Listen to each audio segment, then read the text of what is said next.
what do we know about the Valley of Baca and where this valley is supposed to be located? The Psalms tend to be able to be grouped into different categories. So there are Psalms of praise, there are Psalms of prayer, or penitentiary Psalms, there are Psalms that are imprecatory Psalms. Well, there's a type of Psalm that has been variously known as the Song of the Ascents, Psalms of pilgrimage. There's Psalms about the journey to Jerusalem. Of course, when you're actually going up to Jerusalem, to Mount Zion, you're going uphill, and so they refer to those as the Psalms of the Ascents. Psalm 84 is one of these. The Psalm talks about that journey. That leads into this line about as they travel through the valley of Baca.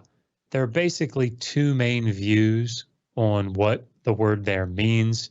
As it stands in the main Masoretic text tradition, you have this word Baca with an aleph at the end. And the aleph, Beit Kaf, aleph is variously translated like balsam trees, a certain type of tree that has produces gum.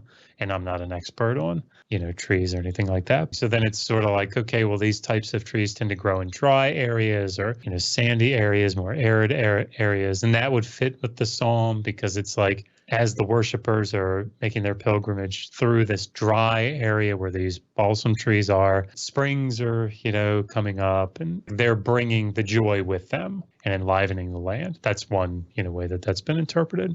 Many of the translations of the Hebrew Bible, they are rendering it from a different root. And instead of rendering it from Beit Kaf Aleph, they take it from Beit Kaf Hey. Bacha there, as a verb, means to weep or to cry. So in Hebrew, if I say ani boche, it's I am crying, I am weeping. Then you can take it more metaphorically. The word Amek, so the valley, the Amek Bacha, could be an actual a valley, right? But it also has this more metaphorical or poetic meaning of deep.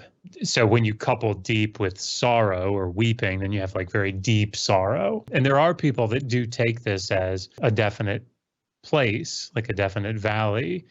It's just we don't know where it would be specifically. In Psalm 84, we are talking about going to Zion. Certain apologists have brought up this idea that Zion in this psalm does not refer to Jerusalem or does not refer to Mount Zion or the heart of, the temple or the city or Israel in general, but it could mean something else. It could be referring to a different place of worship like Mecca, for example. Is that a reasonable suggestion that the Zion in this psalm could be referring to something else instead of Jerusalem?